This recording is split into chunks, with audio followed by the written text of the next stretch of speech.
Hello,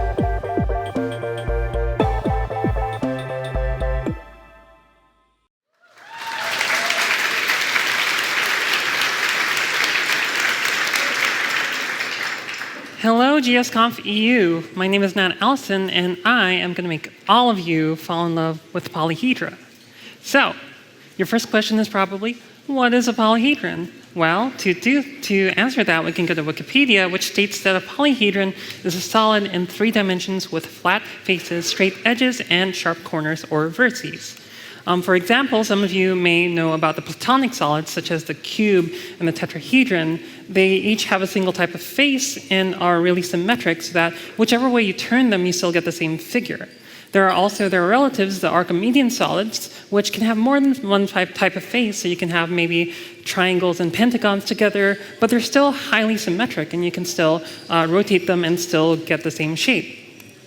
There are also the Johnson solids, which can be made of any irregular polygon in whatever order. So these can range from a simple square pyramid to a triangular hebesphenorotunda. But anyways, I love polyhedra, and I'm not the only one. They've been used in art, in architecture, in games and film for centuries. They're beautiful and symmetrical and found in nature, but they're simple, but somehow extremely alien to us. But there's another reason that I like them, and it has to do with Pokémon. And this isn't really, it's kind of silly, but not really. Both Polyhedra and Pokémon have lots of data associated with them. Polyhedra have like different groups that are in, symmetries, nets. Pokémon have different types and egg groups and movesets, rarities. There's like a buttload of each of them. A lot of unique Polyhedra and Pokémon to learn about and discover. And finally, and most importantly to me, they both evolve into each other in really interesting ways. For Pokémon, evolution is pretty straightforward. The Pokémon usually just gets bigger and stronger. Sometimes you can branch off and evolve to different Pokémon or more. But with Polyhedra, the transformations are more complicated. You can trim them off, or cut and paste them together, or do this weird twisty thing called snubbification. And there's a lot to discover and a lot to learn. And when I was a kid, I'd spend hours poring over different Polyhedra websites, looking at different models in VR and origami, which was really fun, but it also made me kind of sad. Because the thing was, lots of people know and love about Pokémon, me included. In fact, I love Pokémon so much that the first thing I did when I got to Europe was catch Mr. Mime in Pokémon Go, because it's a regional exclusive, and I just had to. But not as many people know about Polyhedra, and that's kind of a shame and kind of sad. So I decided that it would be my mission to make the best Polyhedra website that ever was. To visualize them is my real quest, and to understand them is my cause. And today I'm going to share with you my journey to becoming a Polyhedra master. But before that, before talking about code, let's talk about some of the other ways that I've tried to bring my love of Polyhedra to life. I went through several attempts, the first of which is origami. It's really cool in RC. I'd see lots of collections online, and I thought, why not make my own? I made like one cube, and then I got a paper cut, and I didn't want to do it anymore. And I got really tired of it really quickly. So I thought maybe I could 3D print them and like make cool jewelry or something. 3D printing technology has advanced a lot. You just need to upload a model on Shapeways, and oh my God, it's too expensive. So the next step, which logically followed, was writing Polyhedra fan fiction. But the less said about that phrase, the better. And after this, I decided, let me just make a website. That's what I know how to do. So I got started. Our journey begins in May 2015. I was working as an internal tools engineer, making code for engineers to make code for engineers to make code for other people. And it really felt like I was this Pikachu in the generator, just grinding away. So I asked my boss, I really wanted to do front-end, and I asked him, can I work on front-end stuff? And eventually he got back to me and said, well, I heard you like this. We have a new project coming up. I have just the thing for you, Jenkins. It's a UI, you should work on that. Needless to say, I was not very happy with that, so I decided to take matters into my own hands. And what better way to do that than by making something that I already love. And when I started, I had a bunch of big brain ideas about collecting every single fact about Polyhedra on Wikipedia and putting them on my page. I wanted VR. I wanted to do cool transformations, transforming them into one another. But I still had my job doing Jenkins or whatever, and I realized that in Pokemon, before you challenge the Elite Four, you have to get your first gym badge. So that's what I did. I narrowed it down to something simple, just a modern updated version of the sites that I loved seeing as a kid, where I could see my favorite Polyhedra. I didn't want to make the models for myself, so I just downloaded them from one of my favorite websites.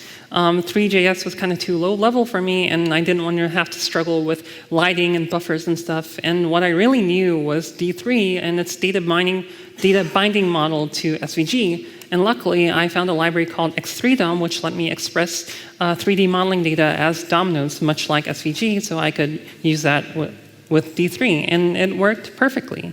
So it took me about a week of part-time work to get it working. And I'll just bring this over here. And you can see I have a little tetrahedron, a cube, an Archimedean solid, different Johnson solids, but that was kind of it. Let me close this out. I showed it to a few friends, but kind of left it. It was a good start, but it was also too simple and not really interactive, and I found myself being unsatisfied by it. So fast forward 2 years later, I got fired because I hated Jenkins. I took a sabbatical and I made a video game. I wrote more fan fiction, and I started a new job where I actually got to do front-end. It was Angular 1, but baby steps. I did that for a few months, and we were in the process of switching out our front end from Angular to React. And I thought that I should be a good little employee and learn about it in a side project. But I didn't want to do the basic to-do app that everyone does when learning a new front-end framework. So I thought, why not make my old Polyhedra Viewer into Learn React? After all, Nintendo has been remaking the same Pokémon game for decades, and we still love them. So I got started, and it turns out that React is, being a declarative framework, it also works really well with X3DOM, just like D3. Moreover, I found that React made it a lot easier to add interactivity, such as adding a configuration panel, or a search bar, or an actual index page where you can see my collection at once. And I don't have a live version of this running, but again, I showed it to my boss and my teammates, and that was kind of it. Oh, that's really cool. Now get back to work. It was more interactive, but it was just still aesthetic. You can change the colors, but that doesn't really tell you that much about Polyhedra. What I really wanted to do was these cool transitions, but I didn't have time because I was busy refactoring an Angular app, so I had to put it away again. Fast forward another couple of months. In October, I left my job due to burnout and depression, and kind of just wanted to take a break from all the coding and focus on my other hobbies, like fan fiction. But somehow writing Polyhedra fan fiction did not make me forget about Polyhedra, and old habits die hard, and I kept coming back to the Polyhedra project and making improvements to it. More specifically, I wanted to arrange the Polyhedra into sort of a periodic table based on their properties. And seeing all the Polyhedra related to each other and correlated like that made me think, you know what? Why not just do what I wanted to do in the first place? I finally feel like I have the skills to do it, and more importantly, I have the time. So I got started on the long, laborious process of making my final evolution of my Polyhedra Viewer. I have no idea what I'm doing. But the very first step was to really determine what operations are possible and actually valid. After all, not every Pokemon can evolve or combine into one another, and you don't want to allow freeform transformations between Polyhedra, as cool as they might look. I already had a pretty good idea about what relationships are for making that periodic table, and when you see a bunch of lines connecting dots like this, you're looking at a state machine or a graph with the Polyhedra as nodes and the operations as edges. And there's a pretty straightforward way to represent this as an object. It's just like an object of a list of objects. You just label it with metadata to differentiate between multiple results. But there's a lot of polyhedra and a lot of relationships to encode, and it's all really, but luckily it's all really structured, and through an advanced programming technique called for loops, we can save time from manually coding the entire graph. All right, so now that we have this graph, we can figure out what operation and what options to transform a polyhedron into another one. And this lets you do cool stuff like disabling operations. If they're invalid, you can automatically test whether applying an operation leads a result that matches the model that we currently have. You could mock the actual animations and just click around and load the next polyhedron instead of animating them. So now that we have that out of the way, let's talk about the actual transitions. At the beginning, I didn't know what I was doing. I didn't know what operations or how many I wanted, so it would be nice to have kind of an abstract interface that I can just plug in. So I had to think to myself, what is a transition? Well, let's look at what we're actually doing. We're interpolating vertices. We're moving them from a start to an end position, and at either of those points, they might be overlapping. The faces and edges are defined by the vertices, so they don't change even if they're invisible at some point or overlap. But there's a problem with doing duplication, and that's that we want to be able to chain operations like this. We want to be able to blow stuff up and contract stuff. And it would be too complicated to keep track of all the duplicated vertices for every single operation that we have. So we pull out an old switcheroo. Much as it's impossible for you to tell which one's the Bulbasaur and which one is a shape-shifted Ditto, it's impossible for you to tell which one of these is a duplicate, but one of them has actually extra vertices and faces. And we can actually define an interface that, and as long as our operation functions return this interface, we can animate all of them the same way.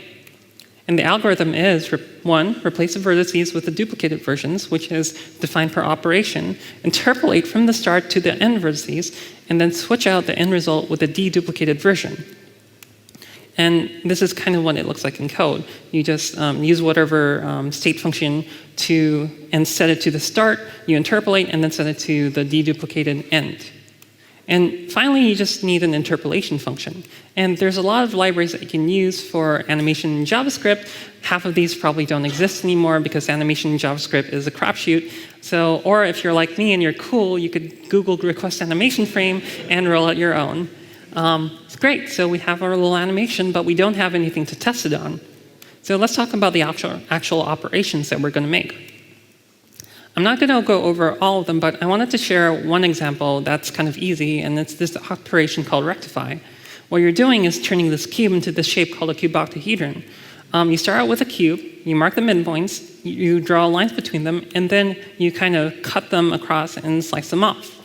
But we don't want to just go back and forth. We want a smooth transition. So what we have to do in order to get this smooth transition, to animate it, we duplicate each vertex twice so that there are 3 vertices at each corner. We pull them to the midpoints, and then if there are 2 sets of vertices, we consolidate them into one.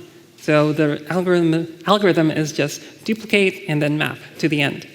The duplication is kind of annoying and not really interesting. It's just making sure that all the old stuff maps to the new stuff and allow cross-referencing indices. Finding the adjacent vertex is just picking the one that is not one of your duplicates and then calculating the midpoint through a math library. And finally, you put it all together and return the interface that we just defined. And here we go, squash and stretch.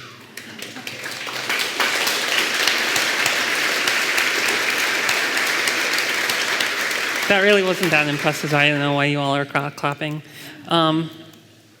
So I think I made about half the operations before realizing math is kind of hard, y'all. In particular, the way that you usually represent polyhedral geometry is through a list of coordinates, and a list of faces that refer to the indices of the vertices that are in the faces, which is fine for 3D modeling, but that doesn't always translate well to the math stuff that we want to do.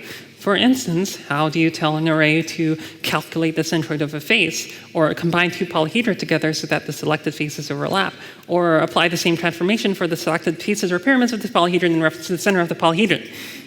It's hard.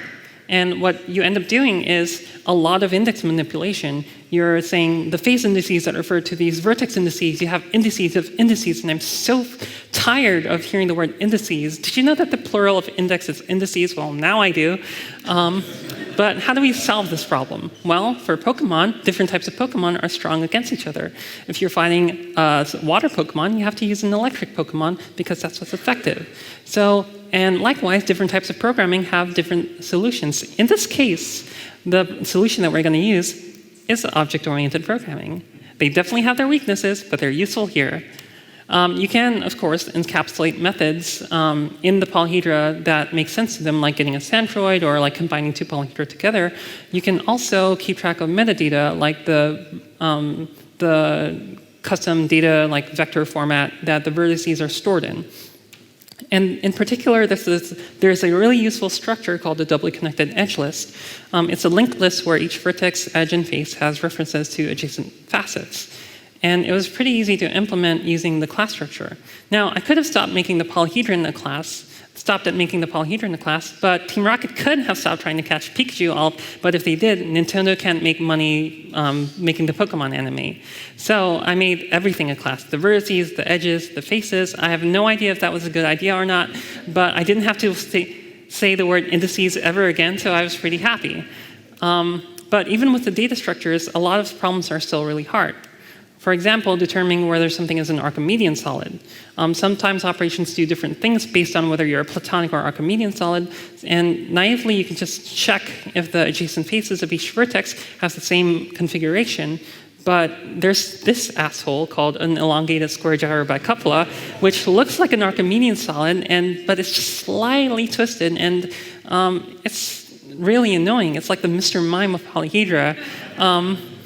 And to do it right, it's a whole lot more involved. So how do we solve this problem? Well, in Pokemon, there's a mythical Pokemon called Mew that you can only ever get from going to an event in Tokyo. But when I played the first Pokemon game, I couldn't go to Tokyo because I was 8 years old. So you can just use this glitch called Missing No to get the Mew much easier. So let's just cheat. We know there are only 13 Archimedean solids. That's been known since the Renaissance. It's actually been proven. So since we have that list, why not just list them all and check whether it's one of those? And this turns out making these shortcuts was actually a lot really useful in a lot of areas because there are a lot of places where it's significantly easier to code when you know what thing you're turning into when you have the graph. Anyways, that's a lot of math, so let's go focus on art. Like I said in the beginning, a lot of these polyhedra sites are really old. They're often done by math professors on their spare time. For example, this is kind of the state-of-the-art of polyhedra websites. I took this screenshot not in 1995, but 2 days ago. They're so old that a lot of them don't even work anymore. You can't even see the polyhedra models or upload them or view them.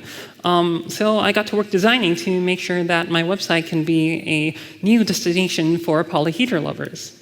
I wanted to make sure that it worked on mobile phones so you can play with it anywhere, or if you don't have access to a desktop. I wanted to make sure that there are a lot of visual aids so you can press around on the buttons even if you don't know what they really do, or if you don't know the math lingo. And I made sure to pass all my Google Lighthouse tests to make sure that you can use the site even if you have a bad connection or you have a disability or if you don't have Wi-Fi on a plane and you really need to get screenshots for your presentation at JSConf EU. So after many months of polish and hard work, I was ready to present it. So here's the Polyhedra Viewer. Here's the homepage. You have that periodic table of polyhedra. Showing all of them. Let's start with a simple tetrahedron. You can truncate it, sharpen it, you can augment it, or diminish it.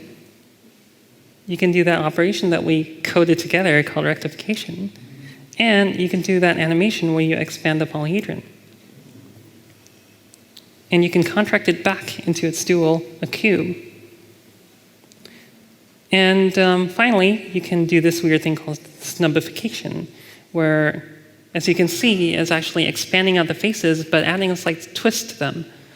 And you can also search and filter,